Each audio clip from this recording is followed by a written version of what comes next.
The following show is brought to you in part by Not Me in Arlington, Massachusetts. Not Me is a nonprofit organization with a mission to promote, advance, and unify self-defense education and training for at-risk populations. Visit Not Me at www.not-me.org.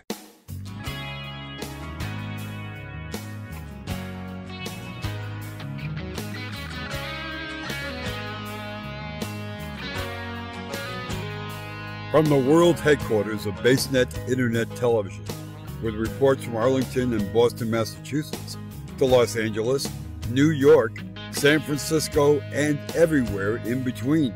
You're watching After Dark with Allison Lee. I'm Gene White. And now join me in welcoming our host, Allison Lee. Hi, my name is Allison Lee, and I'm the host of After Dark. I'm here on this beautiful sunny afternoon at Smolak Farms in North Andover, Massachusetts, to film a special Halloween episode of After Dark.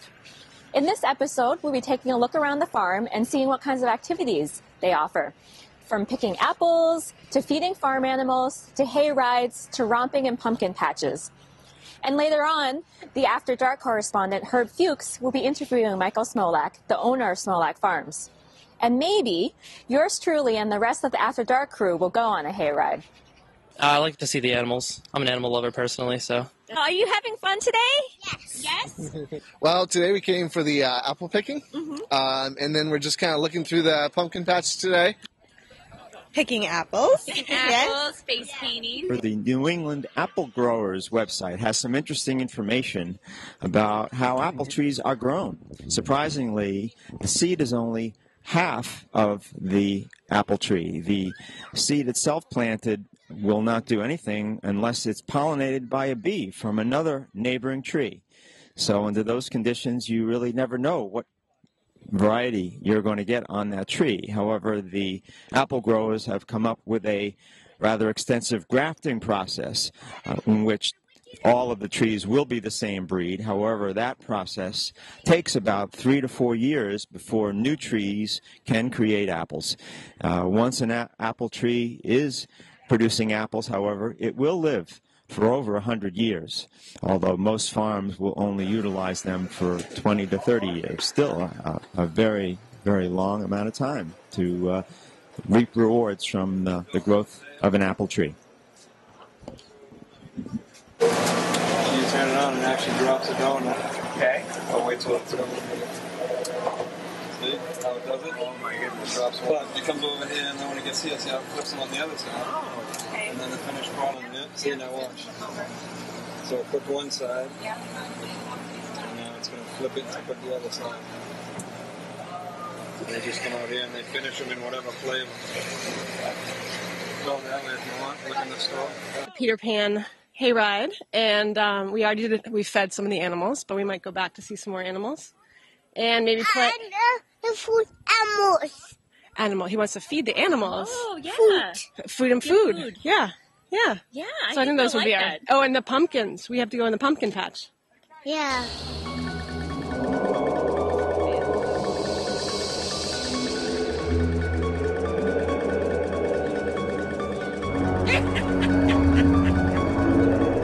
I'm happy to be here today at Smolak Farms with the owner, Michael Smolak. Michael, nice to meet you today. Nice to meet you too, Herb. Reading your website, I noticed that there's quite a history to the farm, going back to your grandfather, I guess. You want to fill us in a little bit on that? Yeah, absolutely. My grandparents bought the farm in 1927, which is 85 years ago. They immigrated from Europe, settled in Maine, and then came down here to make their new life. Nice. And in 1985, you opened the farm stand. 1992, you built the greenhouse. 2004, you set up the ice cream stand. You've done quite a bit of additions here over the years. You know, Herb, when you look at agriculture in New England, and particularly in eastern Massachusetts, in order to survive financially, you have to diversify, and that's exactly what we've done. And how long has the animal area, the petting zoo, been open? We've had one for quite a few years, but last year we did a total remake of the whole area to make it more user-friendly, to make the places where the animals stay a whole lot better for them, and safer just in general. Right, right. And also, your website indicates back in 1982, the area here, 107 of the 160 acres was set up as preservation land with the Massachusetts Agricultural Preservation Restriction Program.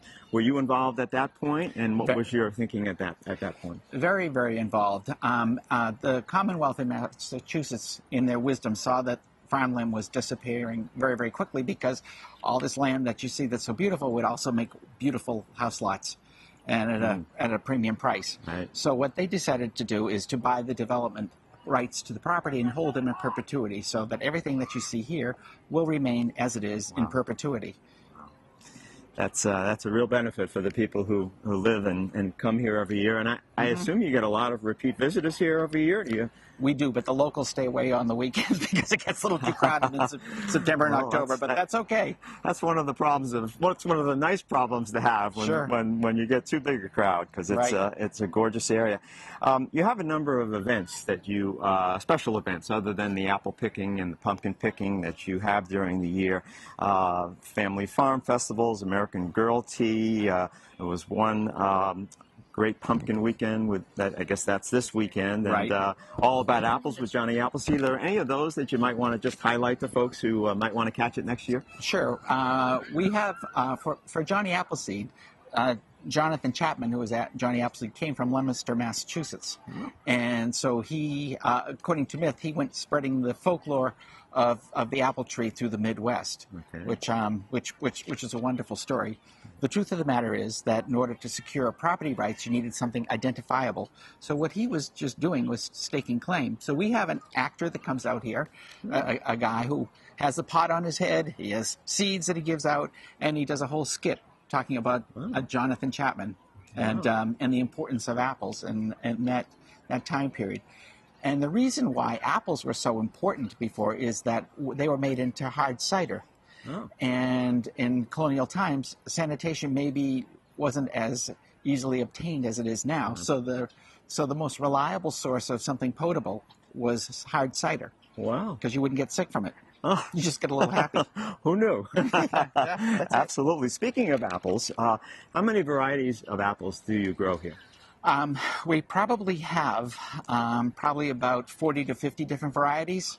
Really? Our main apples are Macintosh, Cortland, some delicious, a lot of the popular ones. But in addition to that, we have something kind of unique. We've got one orchard that I planted about 20 years ago of antique apples, and one that got planted last year. And there's about 20 varieties in each one of these. These are apples that were grown before that are not commonly known or grown anymore. Say, for example, there's one called the sheep nose. And the reason why it was called sheep nose is because it looks like a sheep's nose. Really? Winter banana. Pink pearl, that when you bite into it, it has green rind, but the inside is pink. So, which is really, really unusual. And you sell those in your store, I assume, the special varieties? Some in the store, mostly pick your own. Oh, really? Really? Yeah. Wow, that's great. So folks have an opportunity to not only sample them, but pick them themselves. For sure. That's terrific.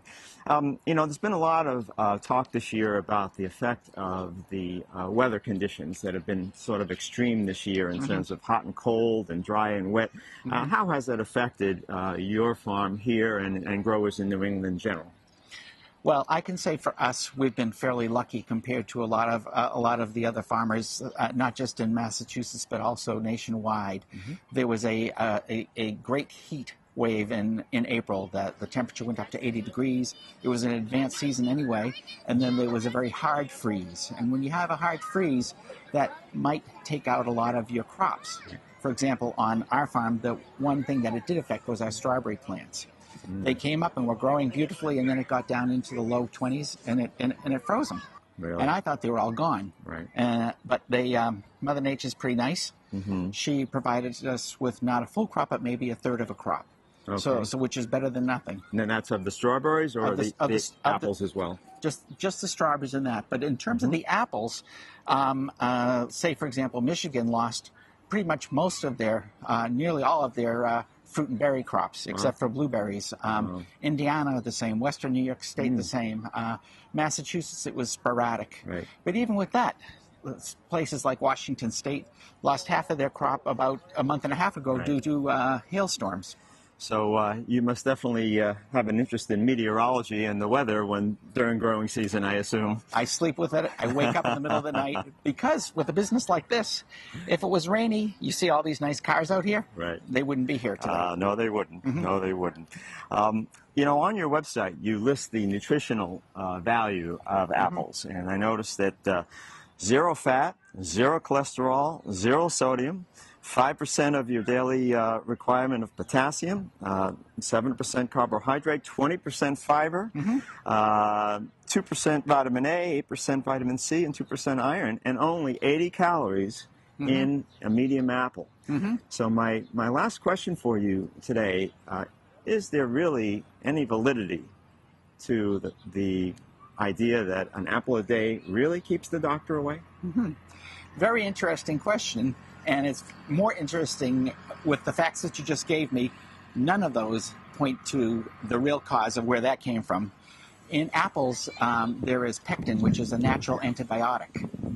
And so you eat an apple a day, you're frankly just taking an antibiotic every day. The other thing that it's good for that people do not know is that if you have acidity in your stomach, which a lot of us have and with the stress that we all suffer from, if you eat an apple, I read, and I tried it myself, the acid reflux disappeared. Really? So all those pills that everybody's been taking, maybe they should be eating apples instead. Well, who knew that Michael Smolak was also a physician giving out this free health advice? So I think I'm going to go over and get myself an apple right now, and I want to thank you very much for your time today and letting us come on and talk to some of the folks who are just having an absolute ball out here today. And, well, it's my pleasure, Herb, and it's very, very nice in that to see all these customers around here and families having a wonderful, wonderful day out in the fall in beautiful New England and under great conditions. It's just terrific. So thank you for being here. Absolutely. And back to you, Allison. This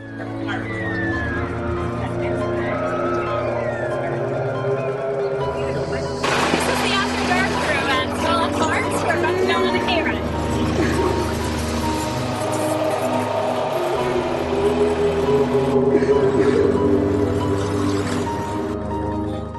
Oh, they are. Oh, in this area here with these young trees, what? They just planted those. Oh, perfect. This is good. Okay. Like these, I can't give you the exact one. I mean, after 15 years or so, they stop producing. You know what I mean? Oh, do they? Okay. So Okay. They'll have another batch ready. And what? Do you know what types they're growing here? They're apples. I'm just not sure. Okay. Yeah. I'm probably sure. Now they take a couple of years before they bear fruit, right? Yeah. That's I'm what sure I read. They do like Macintosh, Red Delicious, Right. Macoon, Right. stuff like that. Right. Probably all